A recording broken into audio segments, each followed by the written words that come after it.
Hello and welcome to BooKSpot. I'm Earl Wajenberg. This time we'll continue our reading of Alice in Wonderland. Alice has found her way into the garden of the Queen of Hearts and is about to start a croquet game. "Can you play croquet?" shouted the Queen. The soldiers were silent and looked at Alice, as the question was evidently meant for her. "Yes," shouted Alice. "Come on, then," roared the Queen, and Alice joined the procession, wondering very much what would happen next. It's a very fine day," said a timid voice at her side.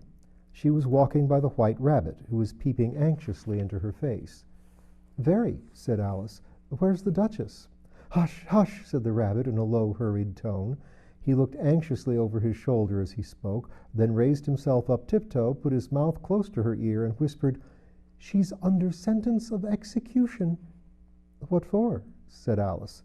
"Did you say what a pity?" the Rabbit asked. "No, I didn't," said Alice. "I don't think it's at all a pity. I said what for." "She boxed the Queen's ears," the Rabbit began. Alice gave a little scream of laughter.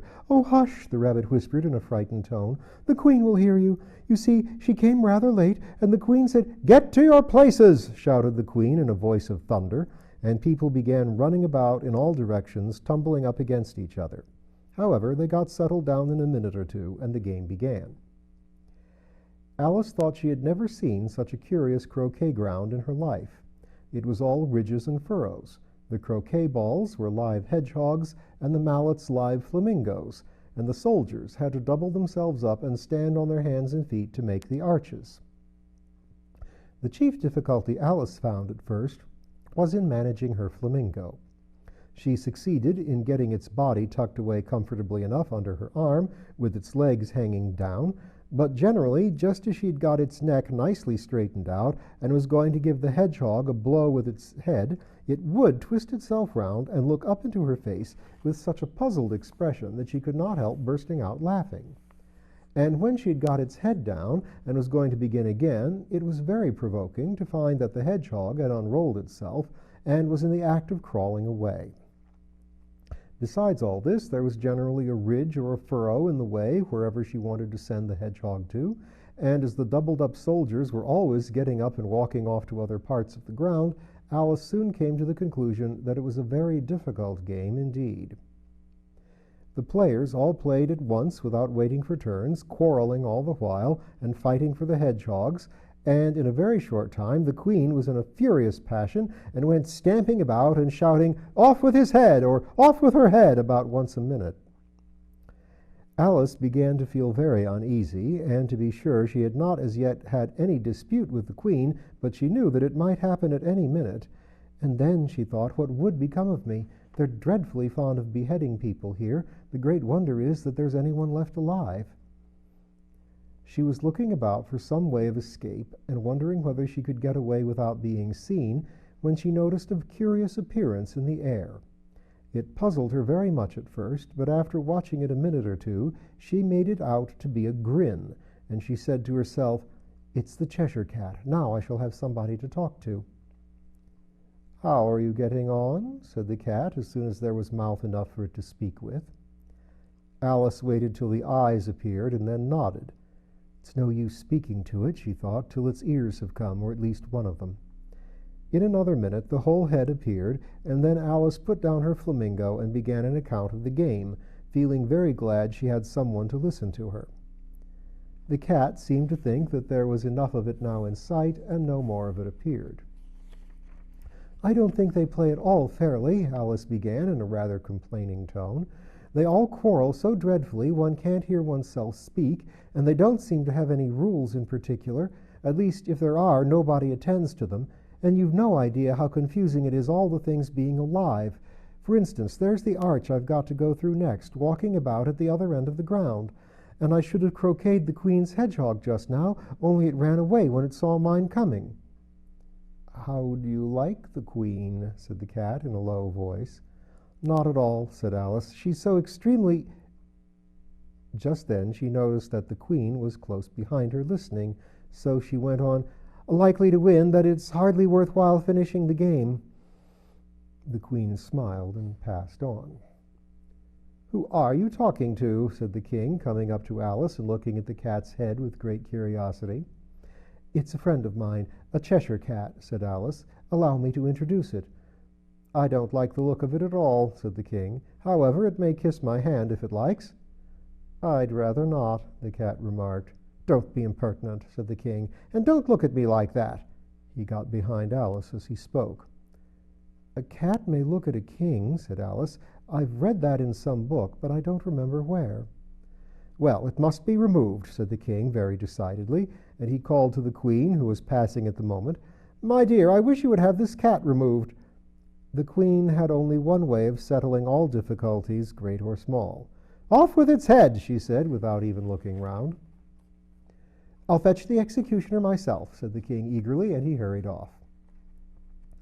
Alice thought she might as well go back and see how the game was going on, as she heard the queen's voice in the distance, screaming with passion. She had already heard her sentence 3 of the players to be executed for having missed their turns, and she did not like the look of things at all, as the game was in such confusion she never knew whether it was her turn or not. So she went off in search of her hedgehog.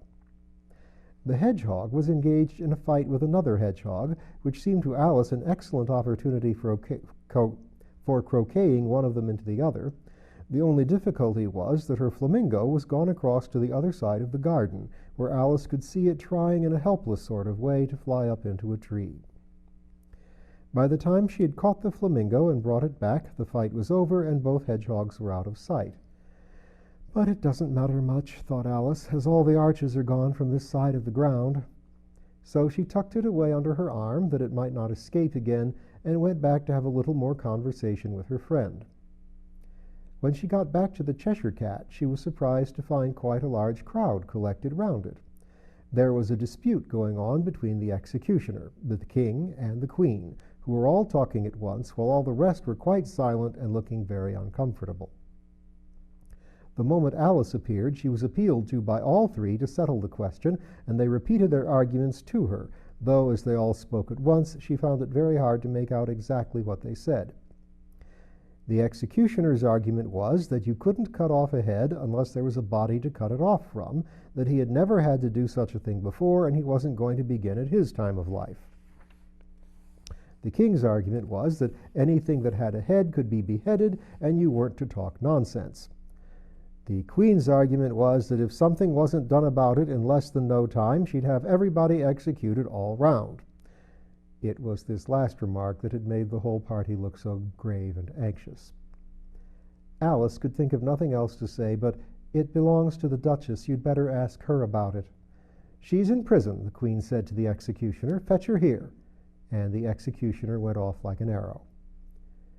The cat's head began fading away the moment he was gone, and by the time he had come back with the Duchess, it had entirely disappeared.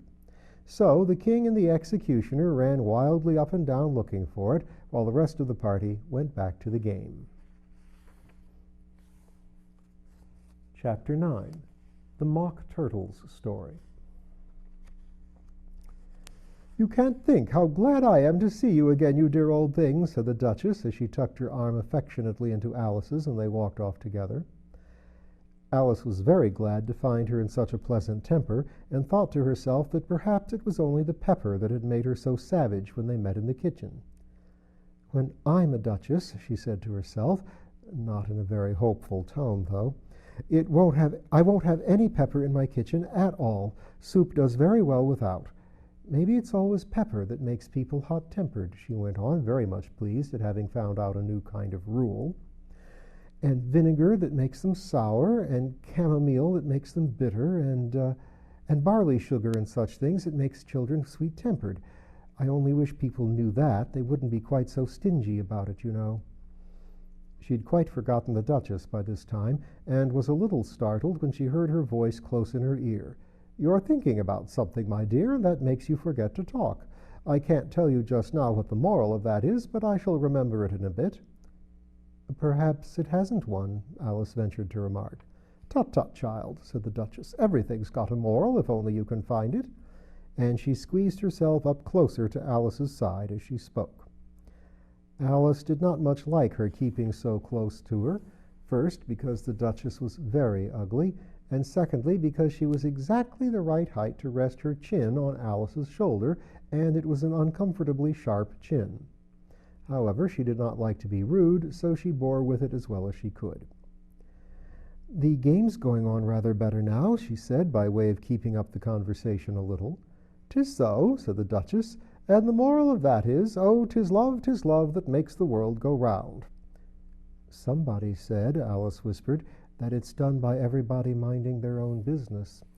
"Ah, well, it means much the same thing," said the Duchess, digging her sharp little chin into Alice's shoulder as she added, "and the moral of that is, take care of the sense and the sounds will take care of themselves." How fond she is of finding morals in things, Alice thought to herself. "I dare say you're wondering why I don't put my arm round your waist," said the Duchess after a pause. "The reason is that I'm doubtful about the temper of your flamingo. Shall I try the experiment?" "He might bite," Alice cautiously replied, not feeling at all anxious to have the experiment tried. "Very true," said the Duchess. "Flamingos and mustard both bite, and the moral of that is, birds of a feather flock together." "Only mustard isn't a bird," Alice remarked. "Right, as usual," said the Duchess. "What a clear way you have of putting things." "It's a mineral, I think," said Alice. "Of course it is," said the Duchess, who seemed ready to agree with everything that Alice said. "There's a large mustard mine near here, and the moral of that is, the more there is of mine, the less there is of yours." "Oh, I know," remarked Alice, who had not attended to this last remark. "It's a vegetable. It doesn't look like one, but it is."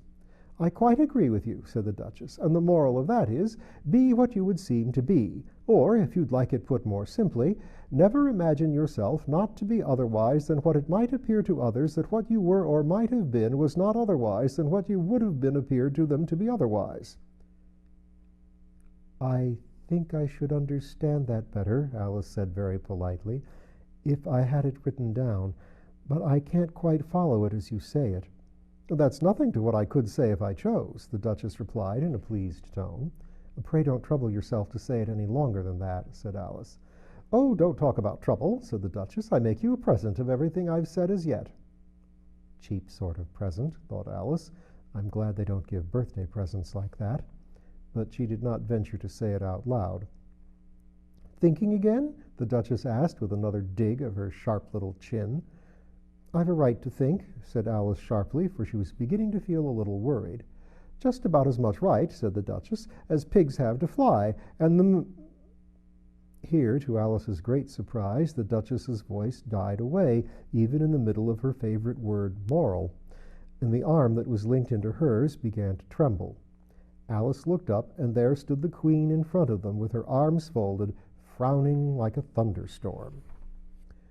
"A fine day, Your Majesty," the Duchess began in a low, weak voice.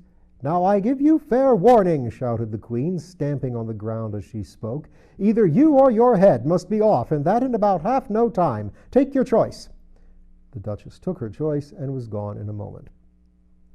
"Let's go on with the game," the Queen said to Alice, and Alice was much too frightened to say a word, but slowly followed her back to the croquet ground. The other guests had taken advantage of the Queen's absence and were resting in the shade. However, the moment they saw her, they hurried back to the game, the Queen merely remarking that a moment's delay would cost them their lives. All the time they were playing, the Queen never left off quarreling with the other players and shouting, "Off with his head," or "Off with her head." Those whom she sentenced were taken into custody by the soldiers, who, of course, had to leave off being arches to do this, so that by the end of half an hour or so there were no arches left, and all the players except the King, the Queen, and Alice were in custody and under sentence of execution. Then the Queen left off, quite out of breath, and said to Alice, "Have you seen the mock turtle yet?" "No," said Alice. "I don't even know what a mock turtle is." "It's the thing mock turtle soup is made from," said the Queen. "I never saw one or heard of one," said Alice. "Come on, then," said the Queen, "and he shall tell you his history." As they walked off together, Alice heard the King say in a low voice to the company generally, "You are all pardoned." "Come, that's a good thing," she said to herself, for she had felt quite unhappy at the number of executions the Queen had ordered. They very soon came upon a griffin lying fast asleep in the sun. If you don't know what a griffin is, look at the picture.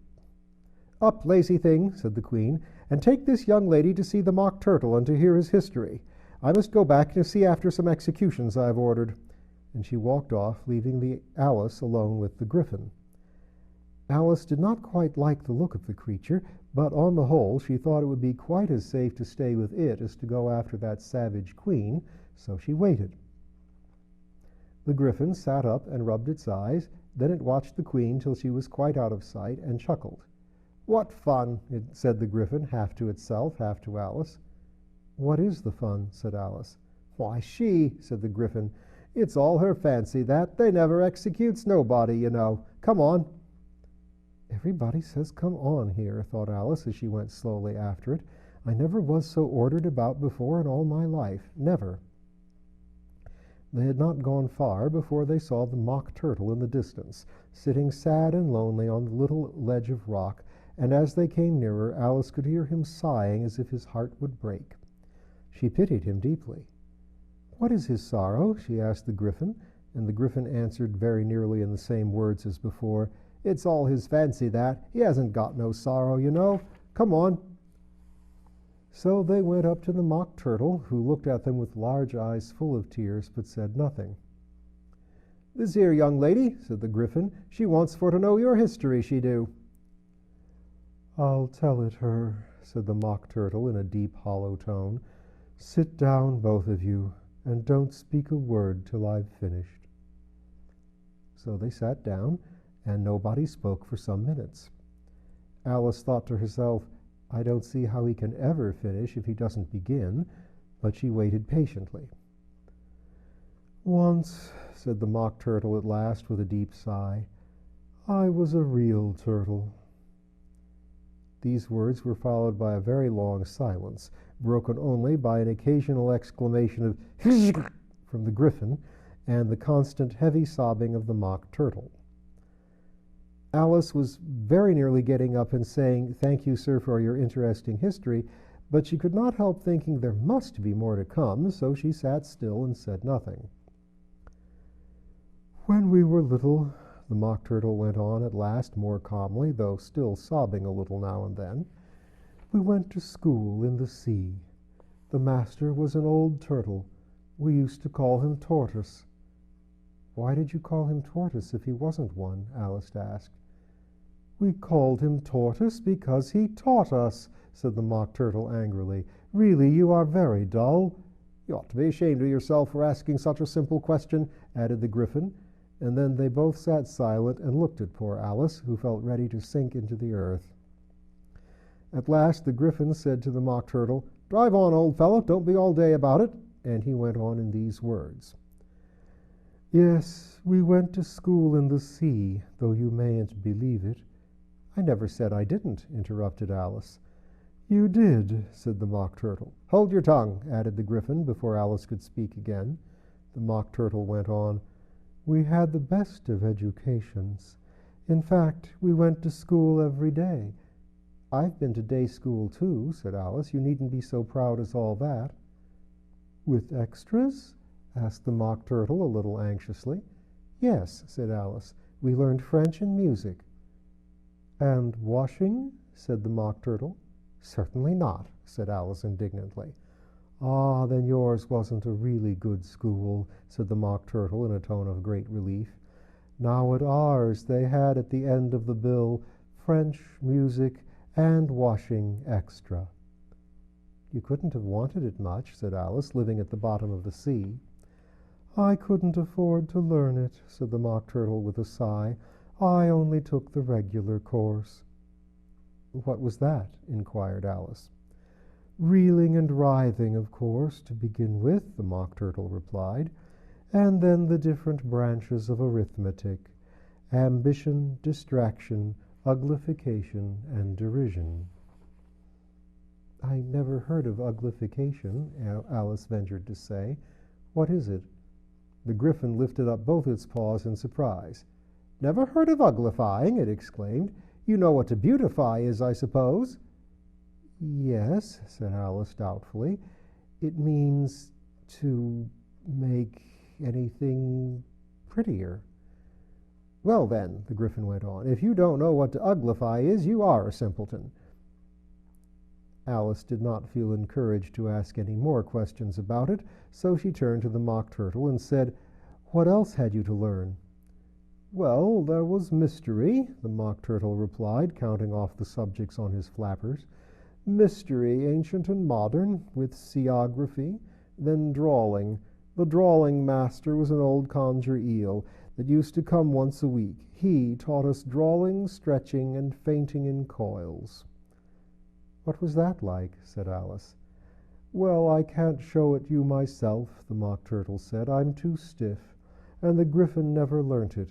Hadn't time, said the Griffin. I went to the classical master, though. He was an old crab, he was. I never went to him, the Mock Turtle said with a sigh. He taught laughing and grief, they used to say. So he did, said the Griffin, sighing in his turn, and both creatures hid their faces in their paws. And how many hours a day did you do lessons? Said Alice in a hurry to change the subject. 10 hours the first day, said the Mock Turtle, 9 the next, and so on. What a curious plan, exclaimed Alice. That's the reason they're called lessons, said the Griffin remarked, because they lessen from day to day.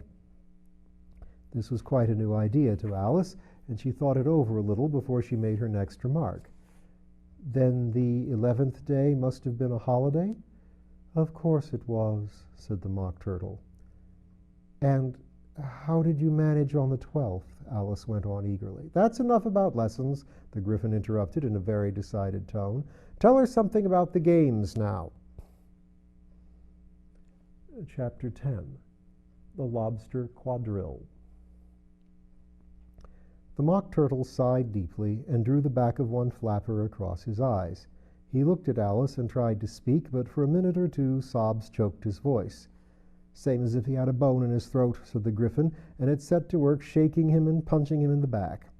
At last the Mock Turtle recovered his voice, and with tears running down his cheeks, he went on again. You may not have lived much under the sea. I haven't, said Alice. And perhaps you were never introduced to a lobster. Alice began to say, I once tasted, but checked herself hastily and said, no, never. So you can have no idea what a delightful thing a lobster quadrille is. No, indeed, said Alice. What sort of a dance is it? Why, said the Griffin, you first form into a line along the seashore. 2 lines, cried the Mock Turtle. Seals, turtles, salmon, and so on. Then, when you've cleared all the jellyfish out of the way— That generally takes some time, interrupted the Griffin. You advance twice, each with a lobster as a partner, cried the Griffin. Of course, the Mock Turtle said.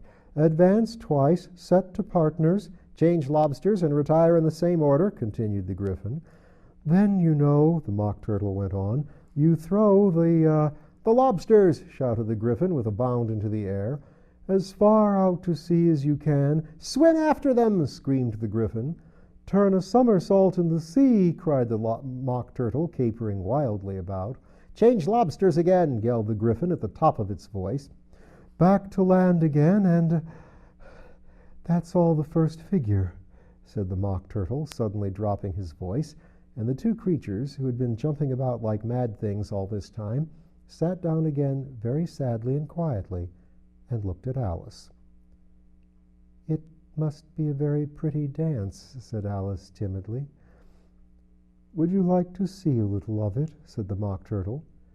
Very much indeed, said Alice. Come, let's try the first figure, said the Mock Turtle to the Griffin. We can do it without lobsters, you know. Which shall sing? Oh, you sing, said the Griffin. I've forgotten the words. So they began solemnly dancing round and round Alice, every now and then treading on her toes when they passed too close, and waving their forepaws to mark the time, while the Mock Turtle sang this very slowly and sadly. Will you walk a little faster, said a whiting to a snail. There's a porpoise close behind us, and he's treading on my tail. See how eagerly the lobsters and the turtles all advance. They are waiting on the shingle. Will you come and join the dance? Will you, won't you, will you, won't you, will you join the dance? Will you, won't you, will you, won't you join the dance?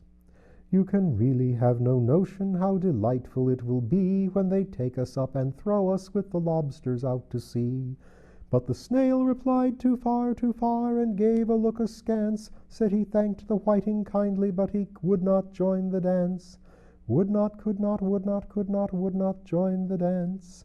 Would not, could not, would not, could not join the dance. What matters it how far we go, his scaly friend replied. There is another shore, you know, upon the other side. The farther off from England, the nearer is to France. So turn not pale, beloved snail, but come and join the dance. Will you, won't you, will you, won't you join the dance? Will you, won't you, won't you join the dance? Thank you. It's a very interesting dance to watch, said Alice, feeling very glad that it was over at last. And I do so like that curious song about the whiting. Oh, as to the whiting, said the Mock Turtle, you've seen them, of course. Yes, said Alice, I've often seen them at She checked herself hastily. I don't know where Din may be, said the Mock Turtle, but if you've seen them so often, of course you know what they're like. I believe so, Alice replied thoughtfully. They have their tails in their mouths, and they're all over crumbs. You're wrong about the crumbs, said the Mock Turtle. Crumbs would all wash off in the sea, but they have their tails in their mouths. And the reason is— Here the Mock Turtle yawned and shut his eyes. Tell her the reason and all that, he said to the Griffin. The reason is, said the Griffin, that they would go with the lobsters to the dance, so they got thrown out to the sea, so they had a long way to fall. So they got their tails fast in their mouths, so they couldn't get them out again. That's all. Thank you, said Alice. It's very interesting. I never knew so much about a whiting before. And we may discover more about a whiting next time.